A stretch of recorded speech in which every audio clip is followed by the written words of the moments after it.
Welcome to the final episode of our special holiday season series, everyone.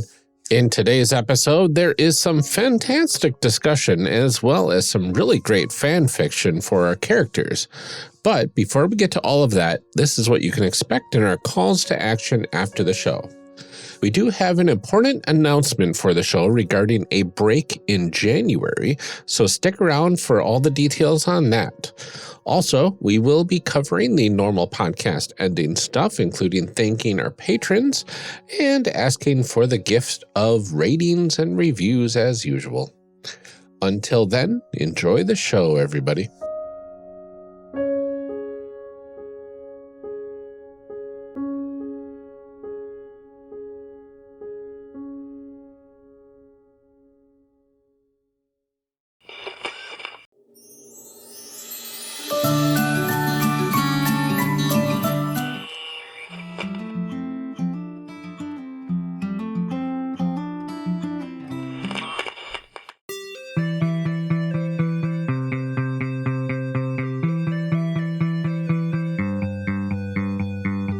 Welcome back to our discussion episode.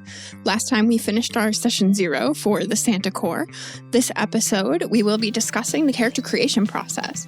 We're excited to welcome back Taylor Curreysmith. Do you want to reintroduce yourselves for everyone and tell us a little bit about the character you made?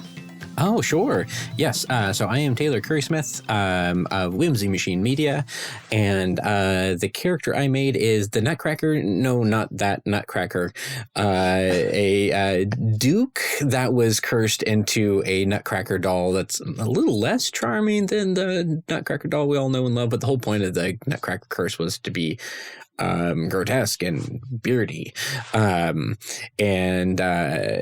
he was a little Nutcracker doll that once waged a war against dust bunnies. But unfortunately, the kid that he was gifted to did not break his curse. So he kind of has a sad Toy Story backstory. Joined the Santa Corps to help others believe in the magic of charity and Christmas and giving and all good things. Mm-hmm. Ryan, please tell us about your character. Yeah, so I made an abominable called Granch, who is the middle brother of the Grinch brothers. Of course, the most famous of which is the Grinch, who is the green one, also tiny, lives at a snowflake. Very adorable, but I was the 20-foot tall dark teal version, and my other brother, Grunch. Grunch is the actually the normal size blue one. Also had a stint as the Cookie Monster on Sesame Street. So you might know my brother, the Grunch, from Sesame Street, and my brother, or the his Grinch. law firm, Grunch and Associates. Yes, exactly. But now Granch, my 20-foot tall, mostly fluff, abominable Grinch-like brother, just along for the ride. And I can apparently float on a breeze if I choose. Mm-hmm. So it's very fun. Yeah, very fuzzy. Yeah, absolutely. And heart and liver are normal sized. Normal size heart and liver for my size, and just the softest, giant teddy bear. Just the softest guy. Absolutely. Amelia, how about your character? Sure. My character is Ice Witch Queen of the Latvian Ice Witch Queens. Yeah, not to be confused with the Sandwich Queens. But right, you can call her IWQ if you want for short. Very much takes after the sort of Narnian Ice Queen. So, I do picture her very much being dressed in like heavy white furs and things like that too. Obviously, all of them is sustainably, ethically sourced. But, does also have a tendency, I think, to wear a very large crown because it's important everybody know that I am Ice Witch Queen. Full name only, please. Yeah. Are there moments, at least when Ice Witch Queen and Granch started working together, where our Ice Witch Queen was like, "It's a nice fur." How much do you shed? Right? Like, kind of like asking questions that you're like, where is this going? Who's your groomer? Do they do who do wholesale? Can I see your brush? Yeah, like, have you ever thought about like donating maybe to like a good cause? Like, you know, me. I imagine like, really Branch has a giant cat brush that you can just get as much fur as you need. And there's still more always. Right. It's like always the same amount of fur. Yeah. But your couch is just totally blue right now. Yep. Like, it's so much fur. Yeah. It peels away nicely, though. Mm-hmm. Makes a good jacket right off the couch. Right. Or a shawl, at the very least. Gross. Well, let's go ahead and dive right into a segment that we are calling D20 for Your Thoughts. D20 for Your Thoughts? So in this segment, we talk to our guests about their thoughts on the character creation in this game, in other games, how it relates to the system as a whole, and then also to get to know you. So we like to ask the most cliche question in RPG podcasting, which is, how'd you get here? Tell us your gaming journey. Yeah, so it's one of those things that, like, for each answer, there's actually an earlier answer that's kind of like the step to how I got there. Right. As a philosophy thing, I like to think that all children play pretend, and playing pretend is the fundamental base of what role-playing games are. It's make-believe. I once had a wonderful conversation with a coworker at an old job trying to explain what role-playing games were, and I had the question that you don't want to start with, but like is the easiest one to do, like, have you heard of Dungeons and Dragons? Right. And she's like, no, I haven't. What's that? And I'm like, all right. Boy. Clean Okay, let's roll even further discussion. back then. Yeah. And we came to the understanding that it's like, oh, it's like playing house and the floor is lava at the same time. And it's like, yeah, I love that. So haven't we all been playing TTRPGs the whole time? Anyway, the real answer is when I was too young to be doing it, I was in a virtual battle school Ender's Game forum RPG, like text play-by-post. Did not take it seriously, didn't last very long. Fast forward to when I was still too young to be playing it at like 13 years old, I joined a Vampire the Masquerade LARP. Oh boy. The 13-year-old should not be allowed to play Vampire the Masquerade LARPs, but I did that for a while and it was a lot of fun. And then from there, once I was finally like an appropriate normal age, probably, maybe, I don't know. There's still like people who are a good decade or so older than me playing in this space that also had teenagers. But I did a Changeling the Lost LARP that I became staff for and ended up co-running for a good few years. I was involved with that for about 7 years. And through there, I started doing a lot of homebrew. Say what you will about World of Darkness games, and I will say a lot about them because there's a lot to be said about World of Darkness. It does invite homebrew, for better or for worse. So I really played around with that. If we were to look at the proto-child version of, I used to, like when I was like 5, I'd draw these 2D platformer pictures and make my siblings play. And I'd call them mazes, but they're definitely like 2D platformer video game type of things with like power-ups and stuff. So I love making games. Did that. And then about 2015, I think it was, is when I released my first own game, Spell the RPG, which uses letter tiles for what you spell is what you cast magic. Yes, I did say that exact line last episode. It is a catchy tagline. It works, so I don't change it. And it's branding. Yes. Yeah. So yeah, I've just been publishing Whimsy Machine Media games. There's some bigger stuff like Spell. Spell has an expansion of just different campaigns you can play in it, and some other games as well as smaller games, especially ones that are part of challenges. Like I've done the 200-word RPG challenge a couple of times. The first time I did it, you can submit 2, for the contest. I made 5, and they're all semi-autobiographical about my experience of having the obsessive compulsive disorder and sort of like what it is to exist inside that headspace. This was pre-therapy, pre-medication. So it was just capturing those sorts of ways of interacting with the world into little 200-word RPGs. I could not decide, very characteristically of me, which two to submit, so none of them got submitted. Instead, I published them as a little zine called 1200 Words, which is a zine of exactly 1200 words, 5 200-word RPGs, because even though the rules were it has to be no more than 200 words, I did have to write them exactly 200 words, because they were about OCD. Yeah. They said 200 words. We see the signs. And then 200 words of explanation before and after credits, that sort of thing. Exactly. So a variety of stuff. I've got books on shelves, which is very exciting, very cool, and very meaningful. I wish it paid bills, but it doesn't yet.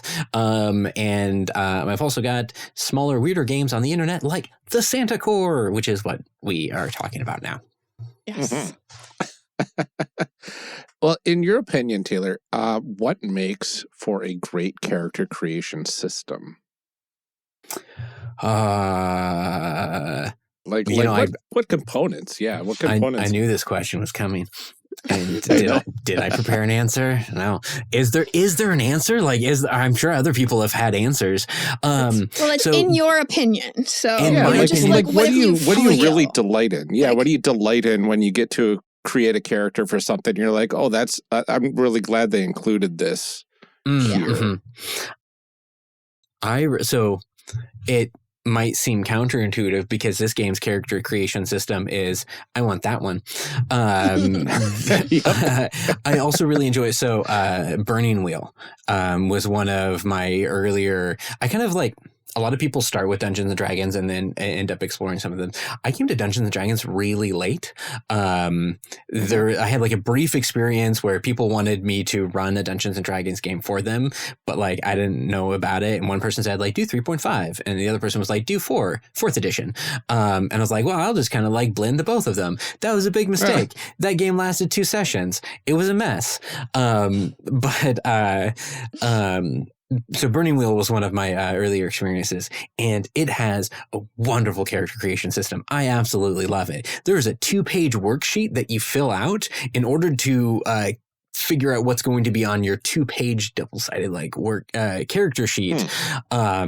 And it has picking the life stages from where you were born, and did you change life stages, and if so, add a year in there. So I played Robespierre, spice merchant, who had he was a naval history, he was born as a street urchin and then joined the Navy and then became a spice merchant, and he had a good 2 decades on the other characters just because I jumped around so much. But it was just, it was really fun having such a narratively driven character creation system, where you can explore those elements.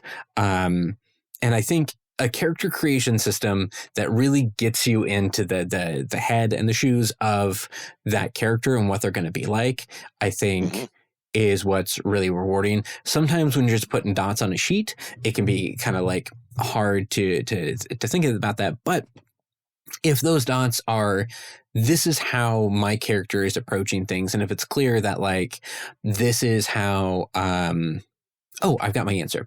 And that kind of something we talked about last is the equally interesting, if not equally powerful characters. Yes. So if there is not an optimal version, and now I'm going to pick on another White Wolf product, is Exalted. So I played an Exalted game, and Exalted has a lot of very interesting character options that you're not supposed to use. It's a very high intense high fantasy. The whole point is you're rolling handfuls of dice to do really cool superhero type of stuff. And it has a whole range of skills that you would expect to see, everything from your combat skills to music or crafting or those sorts of things. But similar to D&D, unless you've got a good DM, you don't really use those other skills. It's but you got to be good at fighting. I didn't know that going in, so I see some of these cool things. I played this like the haunted shamisen player that had a magical instrument that could had some what seemed like cool attacks because I knew it was a combat game. The first roll of the first session of the game that we played, my character was split in half. He was pink misted. He was the first enemy that we attacked did a first attack, and since my character was like, I'm going to go out in front and I'm playing my instrument because it's got this cool AoE effect, and like it's kind of like he's a little bit of a bard type of character, literally just destroys my character, and fortunately GM was like, oops, we can say your character doesn't die. Go ahead and fix him and then come back with a real character. That's so... I will. Yeah. So I will say, this is a conversation that I had with one of my fellow Ennies judges, like last month when we were talking about some of the games and, like that kind of stuff. But he was like, I look at a game and I look at it and say, where does the designer say that the fun is in this game? And then when you read the rules, is that actually where the fun is? Like, the rules make sure that that is the fun that you're having? And that's the frustration I have with things like Exalted or something like that, where it's like, you've got like a bajillion cool skills and cool things that you can do, but actually what you're really supposed to be doing is fighting. And, and I think even D&D has some of those problems too, is that it's like, okay, but like I have to be able to kill things. It's like you've given me all these other cool abilities and things, but like really, if my character's main like fact about them is not like an ability to kill things, I cannot participate in this game. Yeah. So, it's frustrating when you get into a game and it's like the fun is that you have all of these options, but the mechanics don't support you actually doing that kind of fun. Right. And then there's like I can accept like if you're like, hey, this game is about killing things. I'm like, okay, my character's probably going to be good at killing things. And that's kind of how Exalted like introduces itself. But then you have the optimal strategies. And I think when there are optimal strategies, when min-maxing is no longer not just like possible because, you can min-max anything anywhere. Yeah. But like it's also like required in that type of in the type of game that you're going to play there. Then it becomes where like, so there's the goal, but it's not like any person can take any character. Like when you look at fighting games, like video games, where they're like, but this is the good character. And then you kind of have this discussion around like, well, it's kind of cheap to play this character because this character is the good character. You kind of get that with some of the singularly focused games, and if that singular focus, which it commonly is combat, then you get like, well, this is the optimal strategy, and you could do it differently if you want to be less good at what you're supposed to be good at. Right. And then the question too is like, okay, well, is the rest of the group building the optimal character? Because if they all are and I'm not, then I don't get to participate. If you have a group that's all decided like, yes, we know this is the optimal thing, but we're not doing that, then it that can change it up too, because then you also have like a GM that's like forced to kind of play for the characters that you've made rather than, so like that's always a conversation that people have to have around the table and stuff too. But it's frustrating when a game is like, look at all the cool stuff you can do. But like, if you want to play, like you want to like actually really play the character. Is it really fun to kick lock them into the side of the screen for the whole match too? Because like, that's a valid winning strategy. So in my opinion, what makes a great character creation system is a game that really does want you to use any and all of the tools that it has provided for you. Yes. That like you can here are the options. None of these are worse. Some of them are different. Some of them are like less good at other things, but it's kind of like, so because I am an exceptional game designer and I never make mistakes. As we've discussed many times. What the way that I approached, I should say, this thought process is in Santa Core, in one of the archetypes is humans, and they are written in a way that's like literally you are less good at doing things, like you are not magical. Like one of your strengths is knowing how mundane worldly things work because these supernatural characters probably don't, and believing in other characters so they can be better, right? But it's useful. it's useful, and when it comes to participating in scenes, they are as valid and as helpful as the like any other given character. Where like their flavor might be kind of like that's a little bit funny. Like I'm a guy. Tim Allen, right? Yeah, like But when it comes to the execution, it is an equally valid character option to play, and so that in that situation, a player can choose the humor or choose the interestingness of picking a character that is that flavor without sacrificing the game experience, or without it feeling like everybody else has to sacrifice a gaming experience to accommodate them. Right. Yeah, it's still playable.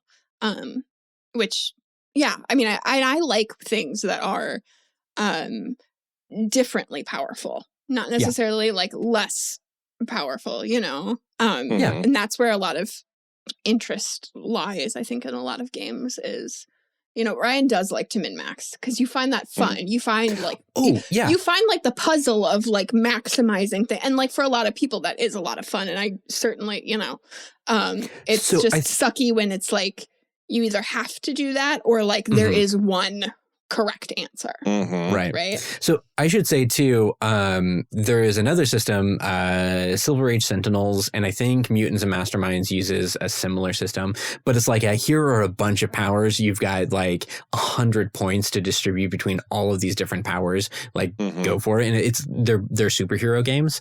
And I think there are really cool, really exciting, really interesting ways that you can, min-max, or just really find ways that different powers interact with each other in cool compounding ways. Yes. That I think is really fun. So like those are like, like when it's like a puzzle that you're like, okay, if I put these things together, I can. Yeah. My first changeling character, he was a beast, an ostrich beast, which is one of those things where it's like, I'm an ostrich beast, and people are like, you could pick any animal, right? I'm like, no, I did this on purpose. Yeah, I do. Oh. I do.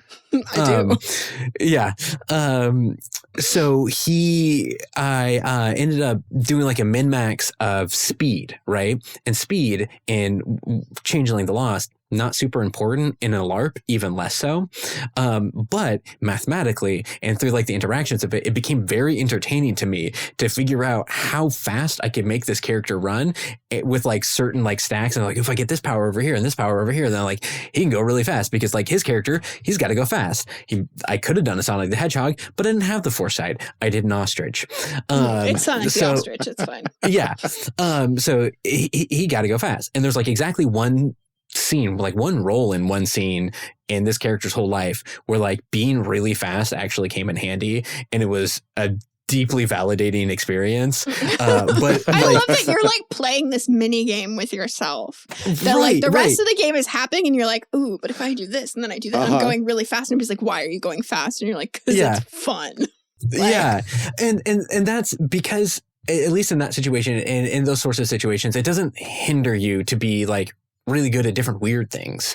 Right. And I think if you can have those tools, and especially if you can like play around and like stack up those tools, because like in the Exalted game, I was min-maxed to be really good at music and really good at doing things with music. It's just that music didn't matter. Right. And so like that's I enjoy the puzzle of stacking. But like when it doesn't matter, I think that's what hurts. Yeah. Absolutely. I also think like when it's when it doesn't matter to the point of like, like it because there's a way of like it not mattering that like still benefits you or is still like interesting. Like it's not taking away from something else, because sometimes it is fun to like min-max those things that you're like, this is totally useless, but I didn't take from something else to be able to do that.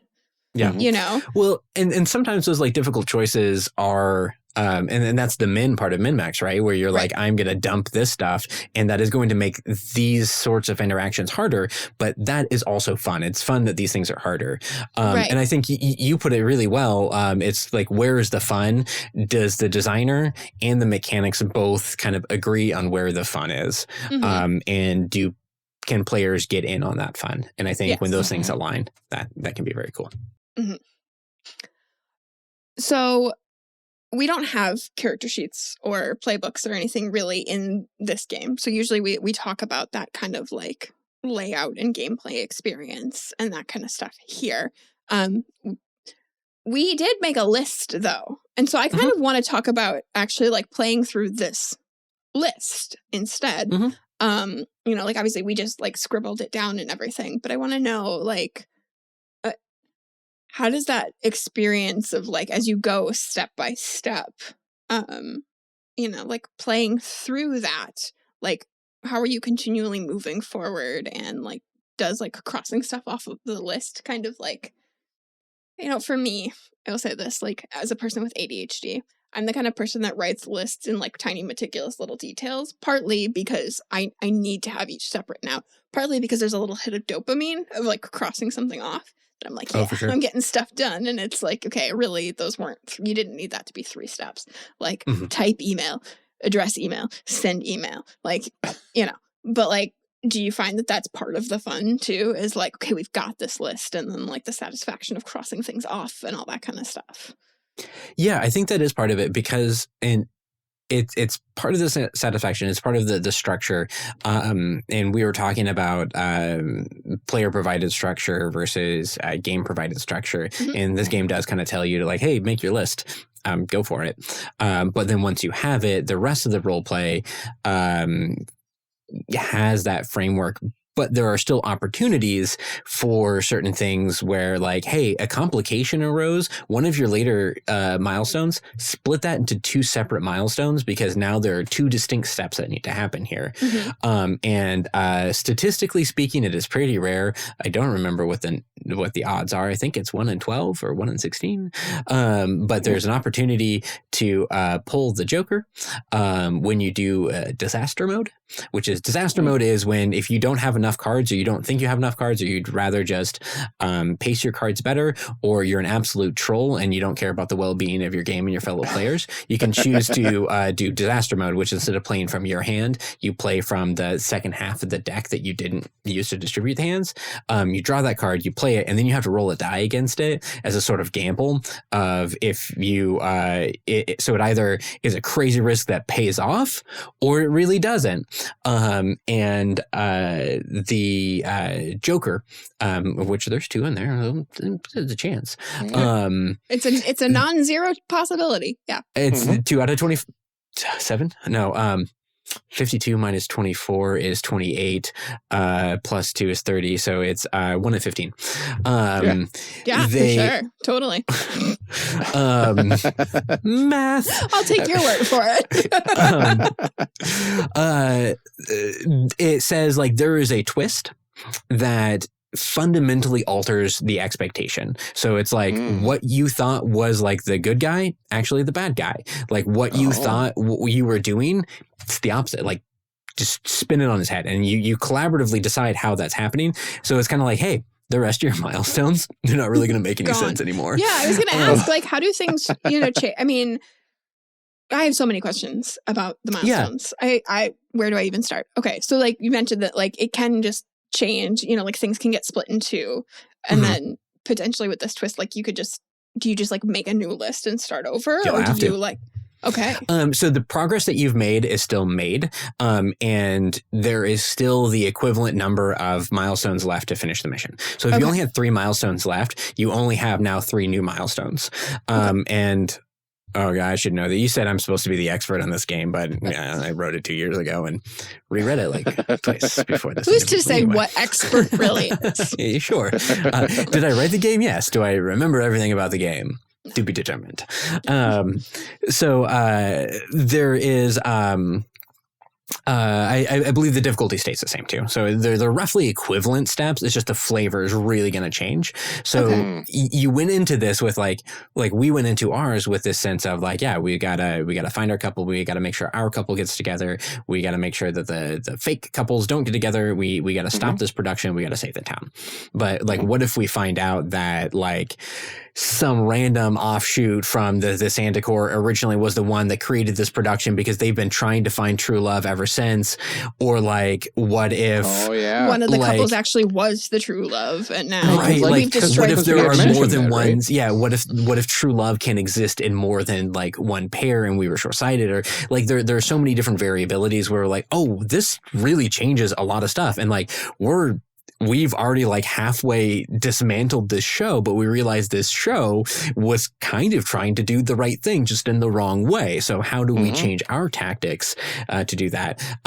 It's not a super common thing because I think it is fun to kind of like have your list and go through it. Like I love Fiasco, but like there's only so many times you know, if you're going to play it multiple times, you're kind of like, it's the more random it is, you know, the more random it is. Right. Yeah.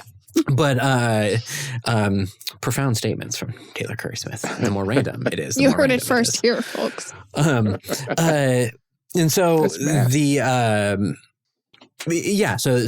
you have a list. There's some variability in the list. For the most part, you can go, but you also know that like, hey, this could really get upset. This could really like throw for a loop. But also the steps along the way of if I played the card that's I think like the face cards, right, that automatically complete a milestone but introduce a pretty significant cost. Like one of them is like, you get betrayed. Like, who betrays you? How? Like, who's on to you? Like, what's going on? Like, what was this thing that you did not account for? And how are you still going to complete your milestones that you still need to complete? That's still the mission, but like with this other factor in play. So even though things looked a certain way going in, and even though you still need to do certain things to accomplish your goal, which is pretty much the same thing, unless you get a Joker, it's the context changes, which I think still keeps it spicy.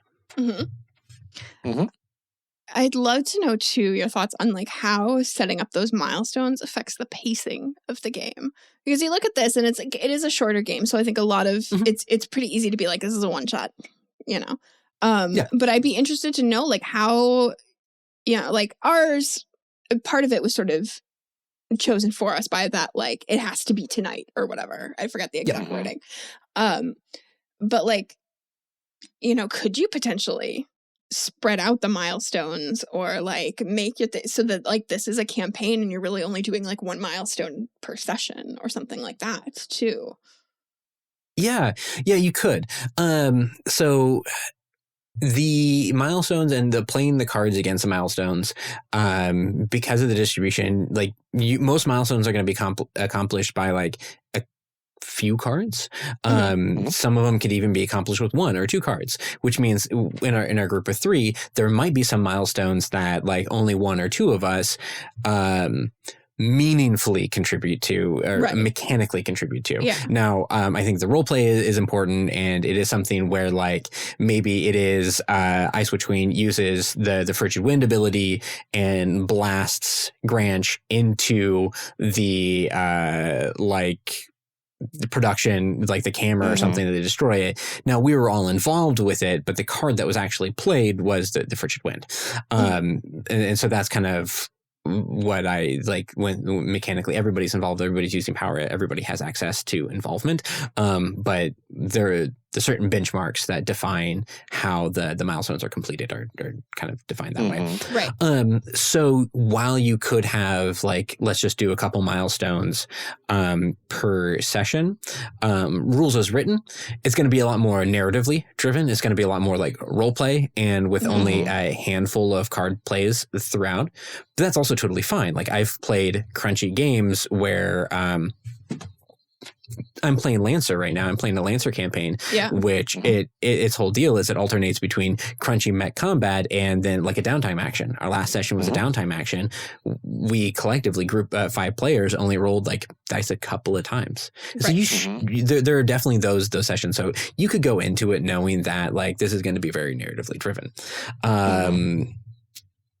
Could there be like a hack, or if some people want to like homebrew sort of like mini game sort of things of this is how we want to do, like I still want to have dice rolls, or can we still have intermediary things that are addressed by dice rolls or things along the way? That would be really cool to see. I probably won't make it. I feel like, but like changing the number of D10s that you roll to set those difficulties too could potentially stretch out, saying like, okay, now it's out of, potential like 30 difficulty instead of just put 2 deck of cards and together. like you reshuffle the deck of cards every time you start. And yeah. So if it was something where like you roll 4d10 for, or like 2d10 and then just double it or something like that to have a little bit more normalized bell curve, you could do that. But then, the math would be, you do 3 milestones per session, then you can refresh your hand. So you still have that, like, we've got to temper our cards. And I could definitely do the math on that with my spreadsheets. Did I? No, it's not in the rules as written. If you're excited about you're asking too many thing now, it's not going to be in the current PDF. But I think that is definitely something that could be done. I like in role-playing games when there can be some inventiveness with narrative control and like how the timeline flows. I think sometimes there's a temptation. And sometimes it's very cool to have like the kind of like adventure simulator, like let's capture every moment of these characters' lives. But like you can also have stuff with like, and then months passed. And then this is where we're at now. So you could have something where a single card draw was a long-term investigation. Maybe they were like watching something unfold and the gathering research, or maybe it was there's multiple festivals that they have to interact with, and each one is like a couple months apart, so the whole thing takes place over years. I think you could very well do that with either time skips or, like what you're saying, just fewer card draws per session, or if you want to get a little bit inventive and throw in kind of like a basic skill challenge element to it, where like, well, hey, we still have these D10s on the table. I'm just going to say roll 2 D10s. The difficulty is 10. So you've got like a, 55% chance of success on any given roll. Choose which power you use, like that sort of thing. You could definitely have that element to it to prolong it. It was kind of designed to be like a one shot. You could whip out at like a well, especially cards always kind of like make it, because it's like, okay, if we stop this week and we don't come back till next week, like, am I holding the same cards, or we just like, who put the deck over there? So I know that complicates it too sometimes, but absolutely, it's just a fun thought experiment. To touch a little bit, I know I talked about it a little bit with the last episode too, but for the character sheets, this game doesn't have character sheets because there's not really a whole lot of options besides I pick this archetype and I do what this archetype does. But to talk about like the design, I did really enjoy for this specific one, like I made this game in Canva specifically because I wanted to use cutesy little Canva templates and like little Canva illustrated characters. So there's like cute little elves and stuff like that. It's adorable. And I think they're a very fun juxtaposition of like reindeer. the kind of grittiness and the kind of like dark humorness. The reindeer, or like the cute little chibi ghost about being like weighed down by the chains of your mortal regrets.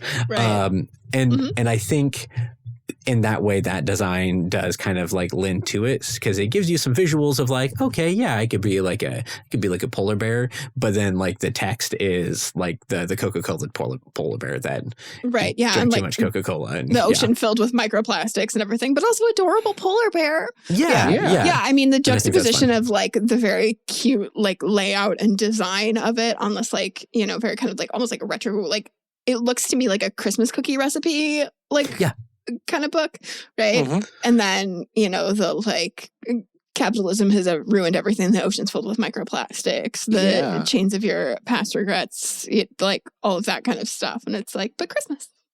So it's like, the one that really summed it up for me was the Sweeties Innocent Visage, where it says you're no less likely to stab someone with a sharpened candy cane than your compatriots, but people often assume otherwise. It like wraps up the whole vibe of the game. Right. Yeah. Sometimes you need to stab somebody with a sharpened candy cane because they're not honoring the spirit of Christmas. Right. Yeah, no, but like the way that you did the layout and the art and everything in there along like with the writing really does bring it as like, this is dark, but not that dark, but like dark, but like adorable. Yeah, but have fun doing it. Right. Yeah, have fun being dark. Absolutely. Yeah. Burn it to the ground, but like in a cute way. Yeah. I to briefly touch on character sheets in general, I am very much at odds with like, I absolutely love those like beautifully illustrated, hand-drawn like character sheets that are like expressive and they have graphical elements that are like interwoven. Absolutely hate using them. They're wildly impractical. I enjoy using a very practical spreadsheet. I often recreate my character sheets in spreadsheets. Like I'll have a Google Doc where like I have that because I can edit it. Like once you start erasing and rewriting those beautiful like graphical elements. So like I'm very much at odds with that. Like I think there's a lot of opportunity to have flavor come through and aesthetic come through on a character sheet. But like they also need to be a very practical document. Yeah. So it's It's okay. Yeah, it's the two genders. It's such a hard thing. Yeah. Well, and it's important to have the spreadsheet calculate those derived stats for you. Yeah, absolutely. So I know there's technically very little to do for character creation itself in the Santa Core, but the experience of the Session Zero as a whole, how do we feel that stacks up to other games that we've played? Did you specifically also like whole different question? Sorry, Ryan, your question is dumb. Like, did you go into it being like this part needs to be quick and easy? Like, was that a conscious decision that you made that you were like, let's get to the game, or like, were you just a little like, bit. This is I think the idea of quick and easy, let's get to the game, is important because that like buffer between start playing and start playing. It's kind of like when you pull out a board game and like, all right, let's read the rules for the next hour. And so like that's something. So in this game, I addressed it with like pick the archetype. But as we kind of found out from the last session, there is still a pretty expansive character creation process that is the soft rules. It's the unwritten rules. It's the what does my character look like? What is their backstory? How do I interpret these kind of vague themes that have been presented to me to create a very specific character? And even though there weren't like points that we distributed in different stats, there was still a process that got us from archetype sheet to, Ice Witch Queen versus Jack Frost versus Killer Snowman versus like any other possible interpretation of that. So there's that soft mechanic. And honestly, a lot of times those soft mechanics can take way longer. We love to prove that to people. Sometimes when it's just like, hey, you have 10 points, put them in these dots. Good, you're done. Let's move on. Right. So there's that part. But yeah, the idea was like, let's just kind of start moving forward. Yeah. I do find it interesting that like, and again, some of this is that sort of like new player versus like very experienced players that right away Ryan was like, okay, I'm an abominable, but like also I'm the Grinch, but not the Grinch. But then, like, let me tell you all, like I have a brother who is Cookie Monster and like my character is named this. And, like that we did all of that, but it was like, yours was like pick 1 through 8. And we were like, but also, so I do think that like, I think also some of that is instinct, though, that like a lot of that did happen because we are a character creation show and it's what we do. But like, I think there are very few people who would go into that and be like, okay, critter, and like not define at all what their critter was. Just call me Critter and I'm a critter. Right. And I can do these things. Somebody else at the table would be like, are you a cat? Are you a dog? Are you because it's natural curiosity that like, especially if you're sitting down to do like any kind of storytelling, anything, to like start having those conversations because people are naturally curious too. Yeah. Well, in each one where there's variability, it does like each description includes like a list of the different things. Oftentimes it's the first sentence where it's like, whether you're this, or this, this is what kind of defines this category. So like the critters it talks about, like you could be a smarmy fox, you could be like a cat, or like like an owl, or I honestly don't. I just read it like an hour ago. Right. There's like a sentence that lists at least 3 different things that could be in the category. Mhm. And the idea is it's not like that's almost kind of the approach that a lot of Powered by the Apocalypse games take, where it just gives you a list and you circle the thing, and like your eyes are spooky, red, sleepy, right? And you're like, okay, I circled this one. Or like your backstory is tragic, unknown, blah, blah, blah. And like, okay, I circled that one. So like, could you kind of look at this and say like, this says I could be like big and scary or soft and fluffy. Yeah, I'll go soft and fluffy, right? So it in the descriptions where it kind of describes the different possible interpretations, I would like to think that kind of implies that there are sort of those soft decisions to make. And then like, yeah, like it doesn't say give your character a name, but like you probably want to give your character a name. Do I need to say give your character a name? I should probably say give your character a name. Right. But, yeah. But you don't. But like but again, I think that's like, you know, as humans, to be philosophical again, like as humans, we very much don't like when there's holes or gaps in things, you know, like you think about like, you know, even with news and we don't know what's going on, people are like, they will naturally start speculating, right? Because you want those things to go together. So I think there is a level of like, I don't even need to say it because this is naturally what people will do, you know, is like Ryan will say, I'm the Grinch. And then I'm like, are you the Grinch?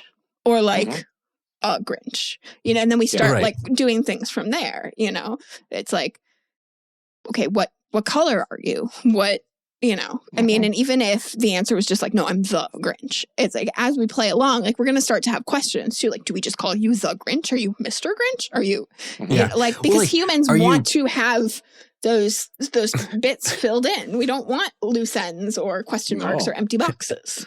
I do like that. Are you pre or post How the Grinch Stole Christmas Grinch? Yeah. Has your heart grown 3 sizes that day? Exactly. Like, is your heart 3 sizes too small? Yep. I need to know. Exactly. Yeah. I mean, we know the answer because we're trying to save Christmas. Right. Yeah. Yeah. There you go. Is it my turn to ask a question? I just totally stomped all over your question. I'm so sorry. That's fine. It answered it, technically. All right. So we, like, because as we've discussed, the character creation was pick your type, right? Pick your archetype. Yeah. And then we went into like creating this mission. How do you feel like doing those things and those things being really open like that kind of set expectations for what it's going to be like to play this game? Because we always ask this question because character creation is the first like intro to a game that most people get, right? It's like the first time you're looking at a game. So like, how does this kind of tell us what playing the game will be like? Yeah. So for the Santa Core, it's kind of divided with those. If you read it start to finish, it starts with a first person narrative told to you by a now old man, Tiny Tim, as a retrospective of the story. And I like to think that kind of sets a little bit of the tone. And then it says like, hey, and you're part of this group that this guy is part of. And you're like, okay, yeah. That makes sense. Now this is the character that I have. And I think since it's episodic, since it's probably just a one shot, or if you do like play it again sometime later, it doesn't really matter if you have leveled up or like experience, because each mission is so wildly different and your deck of cards is going to be so different that the narrative experience is ideally going to be fairly different. So you don't necessarily need different or improved abilities. No, I feel like it would be like you're taking sort of like your historical knowledge with, you know, it's like the same as like you as a person is like, okay, my character did these things in the past, so like we can assume that we know how to do the things that we just did last time. Now, you know. So I think in terms of importance, having that like, this is what we're doing, this is who you are. And so you can kind of figure out who you are as a team, and then knowing that you're a team who then goes on this mission.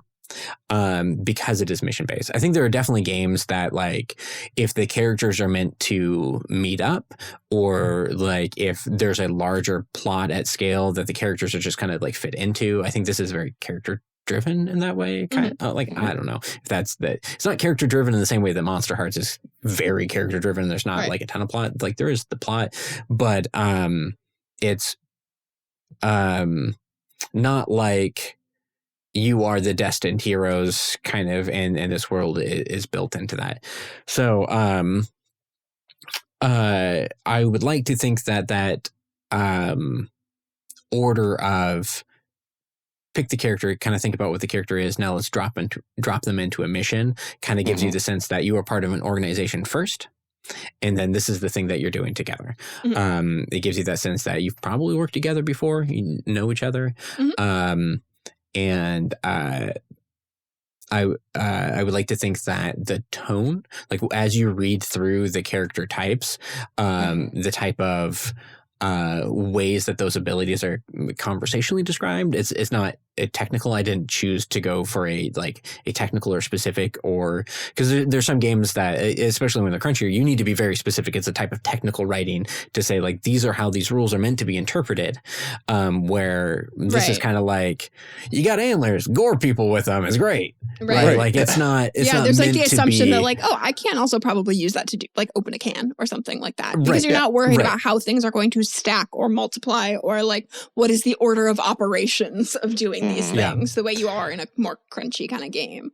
Yeah. And I think sometimes that's really great about the crunchy games, but sometimes character creation in a very crunchy game can be difficult. And again, to go back to Lancer, it was very difficult to build a Lancer character for me because there's so many cool options, but I had no context for what any of those numbers what are meant. they for? Yeah. Yeah. And like, there's a lot of different currencies. So like, I kind of like when there are different variable amounts that a game can interact with mechanically, I think of them from a design standpoint as currencies, or like health is a currency, mana is a currency, currency is a currency. Right. So like when you are interacting, when you're using moves, like do you spend some currency? Are you interacting with other things? There's a lot of like those elements, and when you don't have context to it, right? Like how often am I going to need this? How difficult is it to get it back? How? Yeah. Right. Yeah. Right. And another one of my games, Fight Item Run, the first thing that you play is like you pick a character, but it says don't make a character sheet. Just play the mission, like play a room, do a combat, however you think this character should be able to act. Like if you said like, I want the character that shoots fireballs, I'm like, yeah, you shoot fireballs. And then at the end of that, you can choose, did we win this battle or did we lose this battle? And there's like no mechanical consequences for really either. If you win the battle, then you're like, cool, those are your characters, stat them out. It's going to basically be that, and then move forward with the actual game. If you lost, like take a chance to come back, explore your character options, and build them this way. And I kind of designed that to be like a tutorial, where a lot of times when you pick up a video game, it doesn't, like there are some video games where it's like, hey, meticulously create your entire character, and then we'll drop it into the game. And that's what some games are like. And other games are like, here you are, press X to hit this guy. I'm like, all right, like, do I want to be good at hitting now? Or like, press triangle to like sweet talk this guy. I'm like, oh, that was kind of fun. I like that I can do that. And so it gives you an opportunity to try out abilities, or some games where they like drop you in the first mission, like you've got all of your powers and you can do all this really cool stuff, and then it takes it away, and like now you have to start from the beginning, but you know, like, oh, that's where I'm going to get to. I think. Yeah, I never really thought about the fact that like RPGs like do not have like a tutorial, or like you know, like there's like there are a lot of like intro adventures, right? Or like, you know, here's the like preliminary, but you have to make a character to even do those intro and you're just adventures. Little babies at that point.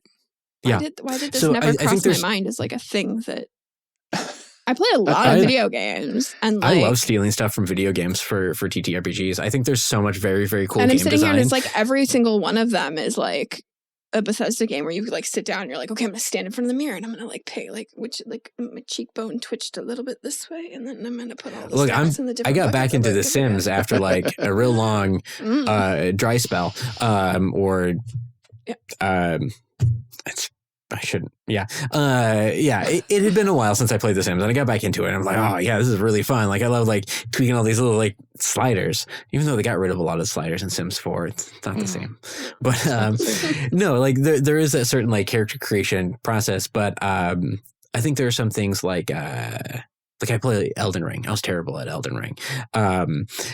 You're designing the characters. Like I don't know what these things mean. Like I don't know what it means to be good at these sort of things. But then that game also gives you the opportunity to like try out different weapons. Like, hey, you found a really big sword. Do you like using this really big sword? I'm like, no, it's kind of slow. And like, here's a smaller sword. It's kind of fast. Do you like using this sword? It's like, I do. And I'm like, all right, cool. Keep using this sword. Yep. And it gives you that chance to grow into those abilities. And so I think there's kind of like those both sides. I like those things where you're like, okay, I've learned that I like solving missions this way. So like, you know, it's like I've learned that like running into things head on is not my style. So like we better like up that self stat. You know, like I've learned that this isn't fun.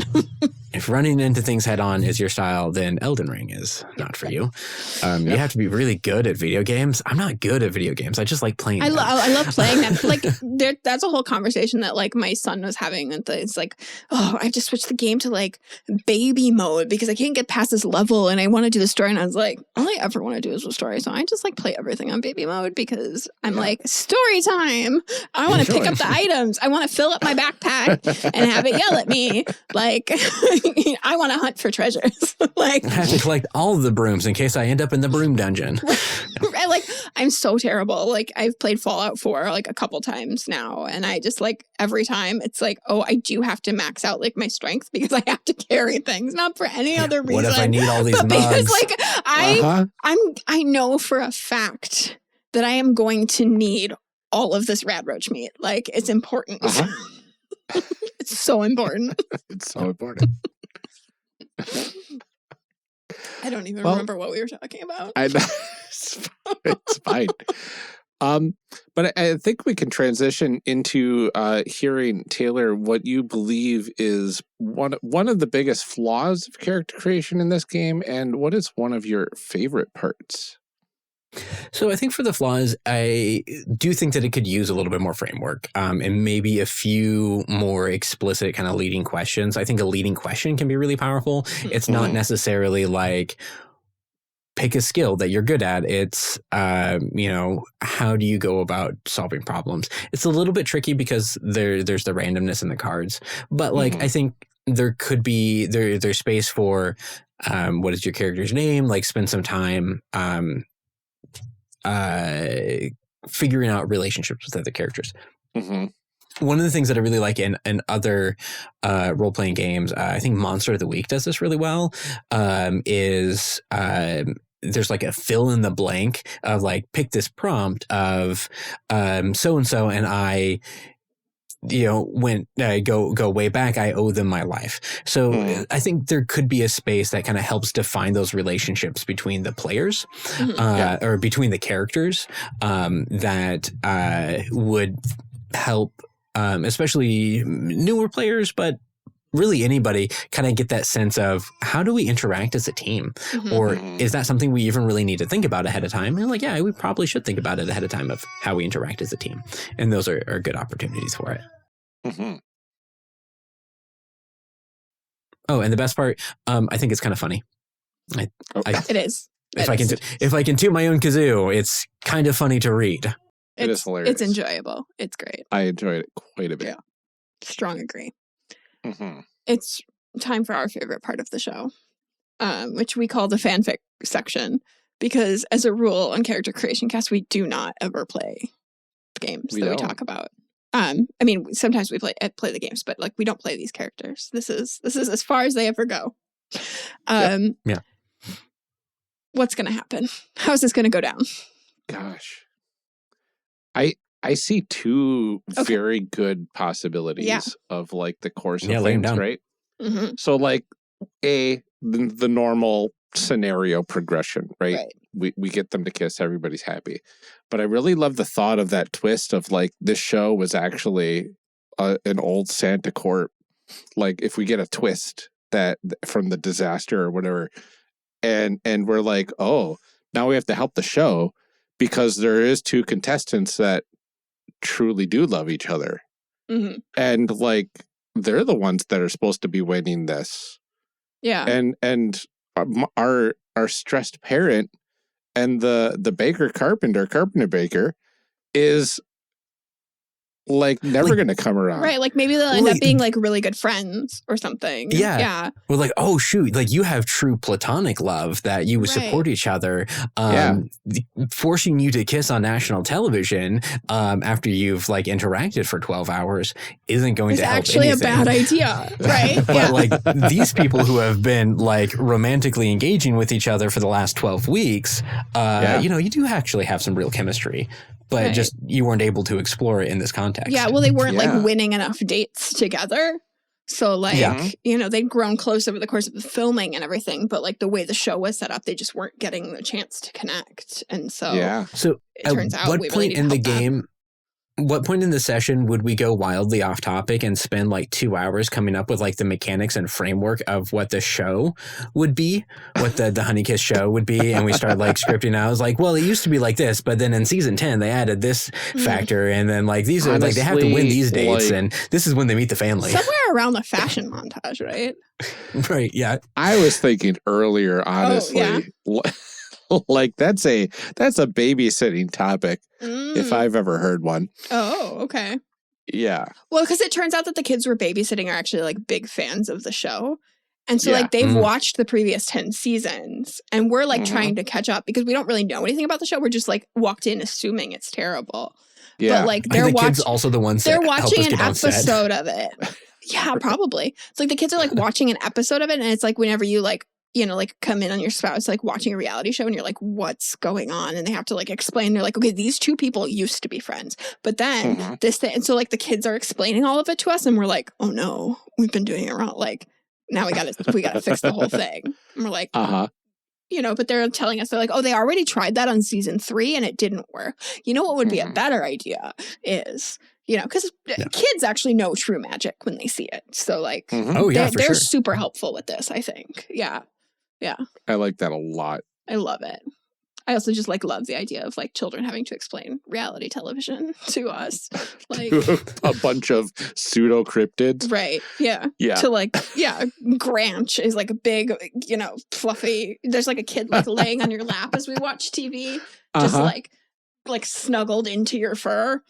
And it's like, well, actually, you know, Jennifer and Taylor used to be in love, but now actually Jennifer loves Luke, but I don't think they're right together. And like, yeah.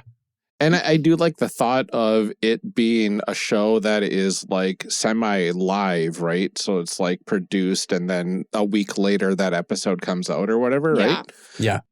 So they have a chance to do the editing and whatever. But like, I like the thought of it being caught up so nobody knows like how it's going to pan out. And like everybody knows that the top 4 are the top 4. So everybody knows everybody's deal that has been watching the show. So like we get the dirt, we get the tea on these 4. And like we think, oh, hey. Well, and kids listen to everything. So like they've been snooping around town and like listening to conversations and stuff too. Like they know. They're on the forums. Yeah, for sure. And part of it is kind of because this game, it doesn't really explicitly say because, I don't know, but there's no GM, right? It's just the players and the collaborative storytelling element of it. So there's no like info dump of like, and this is what the truth is. Right. We would get to decide like what those elements are along the way. And I think that would be we would get so lost in that. Like that would take an entire hour or two of what are the rules of this show? No. So there's two kids and a friend of the kids, the neighbor kid, at the place watching the TV. And then our characters would become background characters and us 3 would take over as the kids explaining the show to our characters. Gotcha. Which would be a delightful experience as a role player. I would really enjoy that. Yeah. We have a whole session where we're just the kids like talking about the show and like, just like fangirling about the show and like, you know, but you know what they really need to do? They really need to change it so that like, Amazing. We'd lose several hours to that. Yeah. And that's how you make it a campaign. Right? Yep. Right? Exactly. Oh my gosh. Yeah. I think it would end up that 2 of the contestants actually were truly in love, and Yeah. But it was important to still show the town that we didn't need video ads on our honey kiss stalls. Well, yeah, and that the show had become misguided. Right. That like it lost track. It fell prey to sponsorships and producers and that sort of thing. So it wasn't able to do what it set out to accomplish. And I like the idea of meeting like the elf that went rogue and like made the show, but is now just like just a jaded writer that doesn't get to be really involved with the show at all anymore. Yeah, trying to like make sure that the show doesn't get canceled, but they've made so many compromises in order for that to happen that like we lost the mission altogether. Yeah. Yeah. Oh my God, that would be so good. I know. Be so good. Be like, you got to stop doing themed nights. Like stop it. Stop it. I have a feeling like I would be the one to play the Jack and like maybe lose most of my fur, or like it would get trimmed down to a short haircut. Yeah. And so I'd be like normal size again for a little while. It'd be very traumatizing. Right. It'd be terrible. But then there'd be like a ton of fur. Right. I like the idea that he's like 20 feet tall, but when he loses his fur, he's much shorter. And like, that doesn't. I know. I was sitting here. I was like also doing the math in my head. And I was like, but is it like an expansion thing? Because like your face would still be down here. Because he walks on his fur. He walks on his fur. Right. Okay. So like. So he's technically floating. I'm sorry. Is his fur like prehensile fur? Like. Unfortunately, it is now. No, I don't think so. Okay. It's like. That crossed the line. I'm going to just go ahead next. No. I know I was the one that asked the question, but I'm going to go ahead and say no. I said no. No, I think it's like, gosh, there's those toys that are like little furry ball things that like they'll sit on the fur or on the little plastic tendrils, right?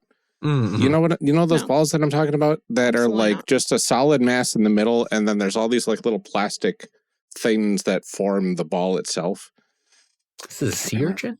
It's a little koosh ball or something. Oh, but they don't stand on those.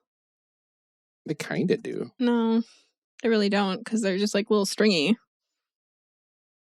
Well, there's a version of them that do. Either way, that's kind of what I'm picturing. Okay. Right? Sure. That like the mass is floating above and there's just a lot of fluff. Very dense fluff. That'll walk. Very dense fluff at points, yeah. Okay. And it's like... And because you can float on a breeze, I suppose. Yeah. That gravity cartoon affects physics, you basically. Got it. Mm-hmm. I understand. Exactly. There's a little bit of magic involved. It's all clear to me now. Yeah. Perfect sense. Oh, gosh. But the important part is that we save Christmas. Yeah. Yes. And dismantle capitalism. Yes. Yeah, the show's actually now airs on PBS. Finally won up my brothers. Because the whole time, the Granch is just like, why can't I be famous? I want to save Christmas too. My brothers both have saved Christmas. Why can't I? I want to save the most Christmasist of all. It would be tragic if the Granch became famous for helping save Christmas, but the version that everybody saw was after he lost his hair. Oh no. Oh no. It's like really like if it's at the end when he's on TV and like we did it. Yeah. Like, and then like for the rest of your life you either have to keep that haircut or you'll be unrecognizable. Oh no. Maybe you want the anonymity. Because then you can do future missions, though. That's true.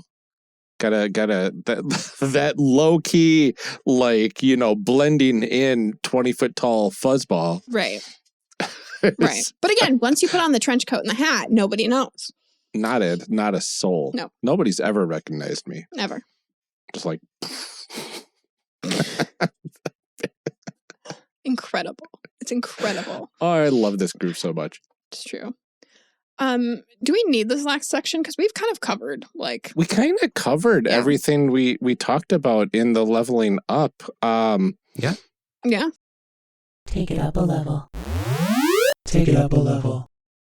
And I mean, like, the only question I had was like about failing a milestone, because like we talked about passing the milestones, we talked about doing disaster mode, but what happens if you fail a milestone? Yeah, so if you fail the milestone, and that's really like, there are options between, like, if you fail a milestone, it's because you as a player have decided that that milestone is okay to be failed. And because there are, like, you probably have cards in your hand, you're just choosing not to use those cards at that time. Or if you don't, like, the disaster mode's right there, and it's risky and there's like a gamble, but like, the tools are there to push yourself to succeed if you need to succeed. If you but choose to fail, sometimes you don't want to. yeah, but like, that's something like, if we looked at our milestones and we said, hey, if this first date needs to fail, it's okay. We can make this work out sometime later. Like, we'll like turn it into a comedy of errors or something like that, or like they never get together, or like, oh, God forbid, if the fashion montage failed and like they just had terrible outfits for the rest of the show, like that would be hard. But like, I think there are certain milestones that you could look at, like, hey, can we still accomplish our final goal even if we have made these concessions? So like, what if we failed babysitting and like the kids got into like, we told these little side stories about how the kids got into like crazy trouble and like along the way, and maybe things were harder because we didn't know the scoop from the kids about like what's going on with what's going on. Like, we were still able to accomplish it, but the story is different for it. It is harder. There are struggles and obstacles that wouldn't have existed otherwise. And maybe there are compromises. Like, now we don't have that help getting into the studio. Yeah. Or if Carpenter/Baker was never able to like make the booth for the stressed parent to actually participate, she doesn't get that economic windfall of being able to participate. But like, we accomplished our goal. We just didn't save her and her family. And so like, she's still in the same position that she was, and that sucks. But like, so the failure would be like, what are the things that we can afford to cut out to make sure that the things that we can't do get done? That would be there. I think it is one of those statistically speaking, like, you shouldn't have to do that for more than like 1, 2 at the most milestones. So it's not set up so that like, you're forcing yourself to fail half the mission in order to get it done. Because I think that would start to drain the fun. But yeah, there's a fair chance that you might have to fail one of the milestones, or like cut it short, or do what you can just to get through. Yeah, because you only have 24 cards to get through all 10 scenarios, right? And if you roll high for all of them, now you have to have really good hands to get through everything unscathed. So that makes a lot of sense. Well, yeah, and that's when the face cards come in too. You may even with a good hand not get through unscathed. Exactly. Like, right. Yeah. And the point isn't to complete the mission perfectly. It's to get it done. Complete the mission. Right. Eventually. Yeah. Absolutely. Oh my gosh. Well, amazing. Yeah, I think we covered everything then. We did. Yeah, I think so. That's about the game. That's amazing. I love this so much. That's so good. Well, thanks. I'm so glad that you found it and brought it up, because like, this is something that like I enjoyed making it, I put it out there. And like some of the other Game Jam games, sometimes they like, I don't even end up finding out if people play them or experience them or enjoy them. So it's always really wonderful to say like, hey, I saw this thing. Yeah. And that's cool. Yeah. Well, and hopefully now lots of people will find it, and hopefully they'd love if people play this game to like find out what was your mission. Tell me. Yeah. Well, like I would love to know what people come up with missions, because like, I mean, there's the combinations, but there's like, we had a pretty grounded one, which I think was a lot of fun because we got to play on a lot of Christmas movie, like especially the Hallmark movie tropes. But I'm scrolling through your like outline, some like of the, I'm gonna find my list. Some of the potential options for like the mission are not so Hallmark movie-y. That would not have taken place in like Goldpund. Yeah, and I wanted to play with those things. Like I think there is I think I mentioned somewhere a demon, but there's like the prophecy has foretold otherwise, where the curse must be broken, right? There are things that imply larger, deeper, darker magics at play, and I think that really kind of puts you in a position to explore like this magic scarred world in a different way. Yeah, and I think that could be really fun too. Yeah, I mean, I like that in need of like one of them is the legendary sword. Like, the number 7 for the character is an actual demon, right? Right. And it's like, that's weird. Yeah. So depending on like what you pull for these things, like you can have a very wildly different experience just based on like what it is you're supposed to be doing. Like that said, if somebody pulled an actual demon and they're like, that's dumb, I don't want to do that, then redraw it. Right. I won't be hurt. I won't even know. Exactly. Well, Taylor, thank you so much for joining us to talk about the Santa Core. This was an absolute delight. Thank you for having me. No, it was a lot of fun. Can you go ahead and remind everyone where they can find you online and the sorts of things you're working on? I sure can. So I am online. I do have a website, and I can just give that out too. So whimsymachine.media, because that's me, where I have all sorts of games. And then this game, as well as other smaller, weirder ones, are going to be on Whimsy Machine. I'm actually checking it now. Could I have done this sooner? Yeah, absolutely. Whimsy-Machine. There's a hyphen in this one. You only get so much SEO capability there. Yeah, so whimsy-machine.itch.io is where a lot of these smaller games are. It's where I participate in jams and can get a lot more experimental with games. My larger games are going to be on DriveThruRPG and in bookstores through Indie Press Revolution. I'm getting a little bit more into fiction writing. That's going to be under Taylor Curry. And that's fun too. Well, thank you so much again for sitting down with us. This was a blast. And thank you to everyone for listening. Call to action. Yeah, like that. So I wish we had Amelia here with me to banter back and forth about, but I really did enjoy this game quite thoroughly. I enjoyed the premise. I enjoyed that there's a lot of wiggle room with character creation, because you go from select a thing and you get all your stuff to, well, what does this thing look like? And that's pretty cool that you get all that creativity. And the stuff we came up with was fantastic. The prequel that we came up with was fantastic. Enjoyed this series overall. I cannot wait to see kind of what happens next year if we get another prequel. I don't know if there's any other quills out there that we can do for our little town, but we'll see what happens. But before we let you go for the day, here is our calls to action. We do have one big announcement that is due to the holidays and work stressors and medical reasons and frankly no time to record anything. We aren't going to have a series in January. Instead of burning ourselves out trying to figure out what to do, we decided to give ourselves a little chance to breathe and recuperate and plan things out better going into February. We will keep you posted if there are any changes beyond this plan break, though, so stay tuned for any of that. We are very thankful to everybody listening as we move into the new year. We are especially thankful to our lovely Patreon supporters.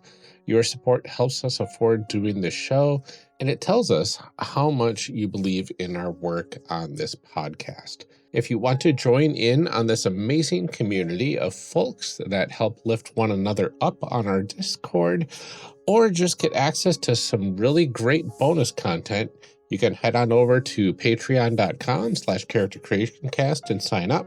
We have everything from $1 tiers all the way to $10 tiers and more that offer some really great benefits like bonus chit-chat episodes, thank you cards, dice, and stickers, amongst a bunch of other stuff.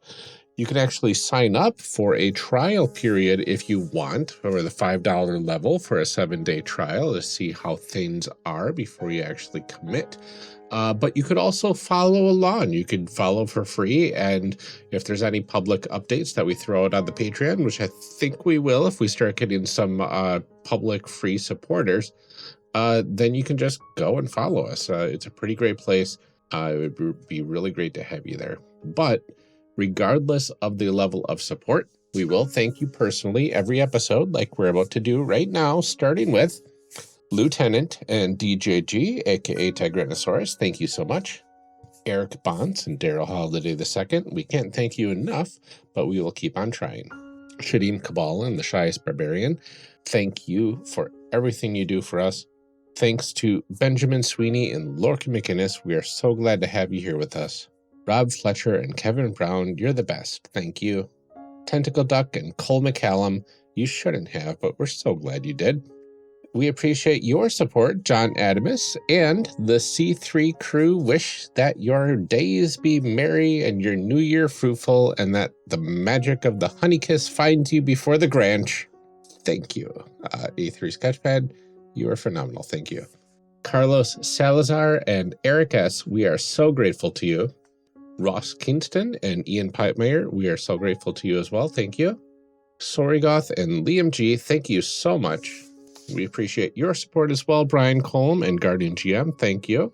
Thank you to Dark Mirror and Tom. We couldn't do this without you. Blue Kryptonite and Danny, we are very happy to have you here with us. Thank you.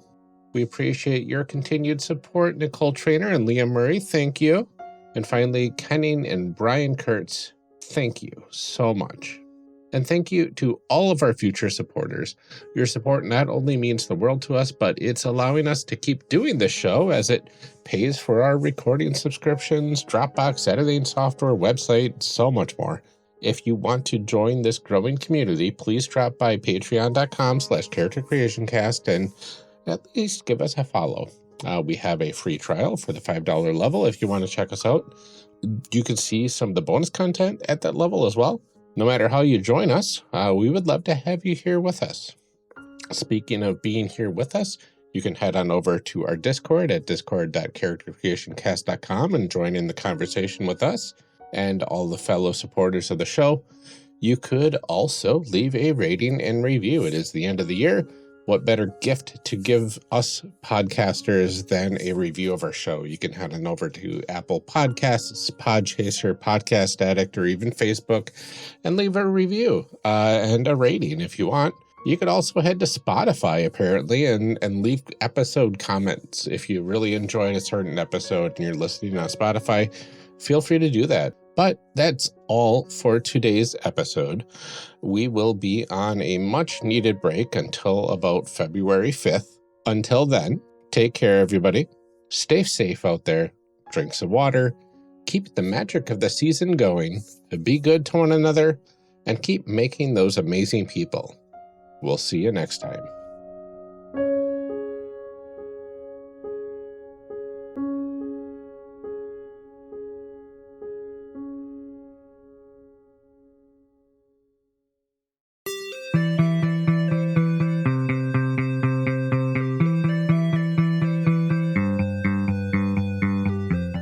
Character Creation Cast is a production of the One Shot Podcast Network and can be found online at www.charactercreationcast.com.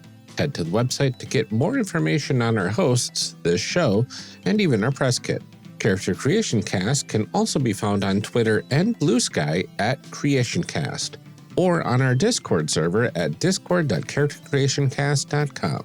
I'm one of your hosts, Ryan Bolter, and I can be found on Twitter and Blue Sky at Lord Neptune or online at lordneptune.com. Our other host, Amelia Antrim, can be found on Twitter and Blue Sky at Ginger Reckoning. Music for this episode is used with a Creative Commons license or with permission from the podcast they originated from. Further information can be found within the show notes. Our main theme music is Hero Remix by Steve Combs and is used with a Creative Commons license. This podcast is owned by us under Creative Commons. This episode was edited by Ryan Bolter. Further information for the game systems used and today's guests can also be found in the show notes. If you'd like to support our show, find us on Patreon. Get access to bonus episodes, exclusive merch, and much more at patreon.com/charactercreationcast. Thanks for joining us. And remember, we find that the best part of any role-playing game is character creation. So go out there and create some amazing people. We'll see you next time.